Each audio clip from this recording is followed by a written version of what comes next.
Hey everyone, today we're going to go over getting started with portrait lighting, which can be intimidating. I'm going to show you the 4 classic lighting patterns and how to master them.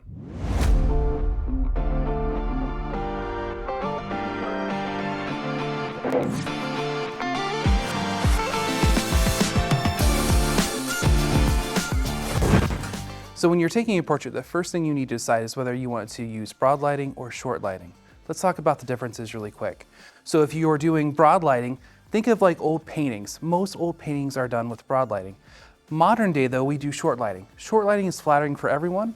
Broad lighting is good if you have a very symmetrical face. So I typically tend to go towards short, but let's look at the differences here. So currently with our subject here, if I have her turn her nose towards the left, towards my light, as my main light, this is what's called short lighting. But if I photograph her and have her turn her nose away from the light this way, this is called broad lighting. So let's go over how that looks on camera. So first, we're gonna go ahead and just turn your nose this way towards the light for me. Bring your chin down just a little and tip your head towards the light. So here's our short lighting. Now, if you turn your head this way for me, and then tip this way a little bit, bring your nose back just a hair, chin down a little bit, tip a little less, and let's go ahead and get that. This is our broad lighting example.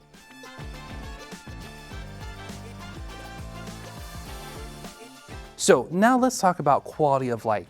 So today we're using a Octa S. It's a very small modifier. It's great for entry-level photographers. This is what I started off with. It provides a nice soft light. You can see that we have it pretty close to our subject, which gives us a nice soft look and feel. Now, on the flip side, if we change our modifier to, let's say, a hard reflector, you're gonna see a change of quality of light. Your contrast in your subject is gonna change dramatically, and there's gonna be some really harsh shadows. So let's take a look at what that looks like. So first, we'll photograph soft here. So turn your nose this way again here for me. Tip a little bit, chin down. There you go. Now hold that, and then we're gonna go ahead and change our modifier to hard reflector and show the difference between the two. When we took our initial shot with the Softbox, it was a nice soft light and we had it dialed in. Now note, when we put a new hard reflector on, now that there's no diffusion or anything softening light and making it less harsh, the exposure is gonna change dramatically. So I'm just gonna go ahead and calculate that out in my head, and we'll go ahead and just take a quick shot here. All right, same thing, perfect, don't move, that's good. So that is a quick reference to hard versus soft light and the quality of light you have when using a modifier like a Softbox versus a hard reflector. Now looking at these two comparison images, you can see that our Softbox, the shadows are much softer, it's a much more flattering light for our subject, which is great. Now, if we look at the hard reflector, you can see the quality of light changes dramatically. It kind of gives us the vibe of the sun, right? So very harsh, lots of contrast, not the greatest for this scene, which we're in a studio. Now, if you're photographing outside and want to mimic the sun like you're out on a beach, a hard reflector is great, but when we're doing nice studio portraits, a Softbox is always king. So talking about that, let's go ahead and talk about size of Softboxes. So always the golden rule with Softboxes is the bigger the Softbox and closer, the softer and nicer the light's gonna be. Now, you can make a Softbox very hard light, kind of like a reflector, if you bring it way far back and you turn the power up. You're doing the same thing as having a reflector essentially. So it's always good that you get your Softbox up nice and close to your subject, as close as you can with it out without it being in frame, and the bigger the better for Softboxes. Since we're shooting in studio, let's go ahead and put our Softbox back onto our strobe. Now that we've reattached our Softbox for our portraits in studio, let's go over the 4 basic lighting patterns. They are butterfly, split, loop, and Rembrandt. The easiest one of all of them is butterfly, so let's go ahead and move into that pattern. It's also known as Paramount lighting, and it's one of the easiest lighting patterns to do, and it looks good on just about everyone. So let's go ahead and move this right into position. So if you look here, you're gonna see that our Softbox is right directly above our subject, just a little higher, okay? And you can see in relation to my camera where it's at. Now, one fun little accessory that I'm using is the shorty arm. What that does is it gets my light just off the center of my light stand a little bit so I can put my camera in there and I'm not fighting with the light stand. So let's talk about what we're looking for when we're doing this lighting pattern. So if we look at our subject here, we're looking for this small little shadow that falls directly under the nose. Now, one of the key things about that though is you don't want that shadow to fall on the lip itself. You want it to kind of be in a halfway position. So let's go ahead and take a shot and see how this looks. Perfect, just like that. Perfect. Now that we have captured a great image with butterfly lighting, let's go ahead and move to the next lighting pattern. Today, the next one we're gonna go over is split. So let's go ahead and move our light into that position. So split lighting is just like it sounds. You are lighting literally half the face. So the face is split in half. So you're gonna just bring your light stand directly over to the side of one side of the face. We're gonna go ahead and flatten this light quite a bit. So I had it tipped earlier for our butterfly, so let's go ahead and just flatten it out. And then I'm gonna bring this down just a little bit. Now the key, when you're doing any kind of portrait lighting, you always wanna make sure you have a catch light. So when we're taking this photo, that's one of the first things we're gonna make sure we check for. So when we look here, essentially, we want to just evenly light one half of the face. So I'm gonna make one more slight adjustment to my softbox. It was a little tip back, so let's do that. So your goal is when you're doing split lighting, you just wanna make sure no light is spilling on this side of the face. We only wanna illuminate this side, okay? So let's go ahead and see if we successfully have done that. You may look at this lighting pattern and think you either hate it or you love it. Let's talk about some times when this lighting pattern really works. This lighting pattern is really famous and popular with athletes.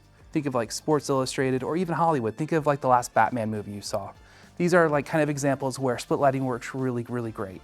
Now that we've finished our split lighting, let's move on to our next technique, which is loop lighting. This is easily one of the most popular lighting techniques that you'll see anywhere. It's flattering for all types of subjects. So let's go ahead and get into it.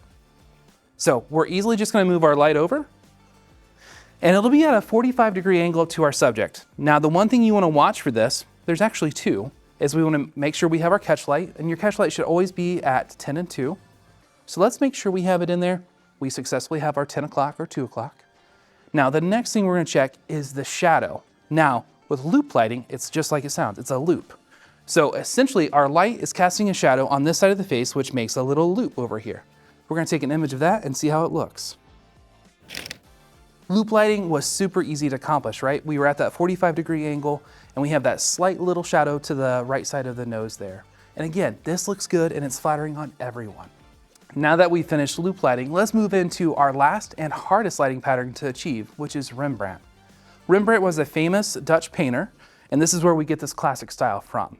So let's talk about where the angle needs to be. The angle is actually pretty dramatic. You'll come over, it's a little bit more over from our loop lighting position. Now, the key is to have a very high light, but you need to make sure you still get the catch light, okay? And I like to tip my light down just a little bit when I'm doing it as well. So what I'm gonna do is, I'm going to come over and make sure I have the pattern, and we'll talk about the pattern. So I'll come directly to camera, and what I'm looking for is a perfect little triangle on the cheek. The rest of this side of the face should go in shadow, but you have this nice little triangle right in here, okay? So let's go ahead and take a look and see if I've got that lighting pattern dialed in. So let's take a look here. I've got the pattern dialed in perfectly, but I've missed my catch light just by a little bit. So I'm gonna go ahead and lower my light and bring it a little bit over just to ensure that I have a nice catch light in the eye, okay? So let's go ahead and do that now. So I'm just gonna bring my light over just a hair, and I'm gonna bring it down just a little, because we always wanna make sure we have a catch light in the eyes. So we moved our light a little bit because I missed my catch light, right? But one other thing you have to watch for is Rembrandt can easily become loop lighting if you turn the nose too far towards the light. So that's one thing we need to watch out for when we're taking this picture. So I'm gonna do one more photo. Bring your chin up just a little bit and bring your nose this way a little bit. And what I'm doing when I bring that nose over a little bit, it's closing that triangle down where we have the perfect triangle. So let's go ahead and do that shot one more time. Perfect. Okay, we finally got our Rembrandt dialed in, which is great. It takes a lot of practice to get this lighting pattern dialed in. So take heart and keep practicing. I've done this for many, many years. The best way to learn how to do all 4 of these lighting patterns is just to practice at home. Make sure you have a subject, grab a friend, and just turn all the lights off in the room that you have and use any light that you have. You can accomplish all these different lighting patterns with speed lights, strobes, or even a constant light. Whatever you have at home, just use it to practice. That's it for today. If you have any questions, feel free to leave a comment below. And as always, thanks for watching.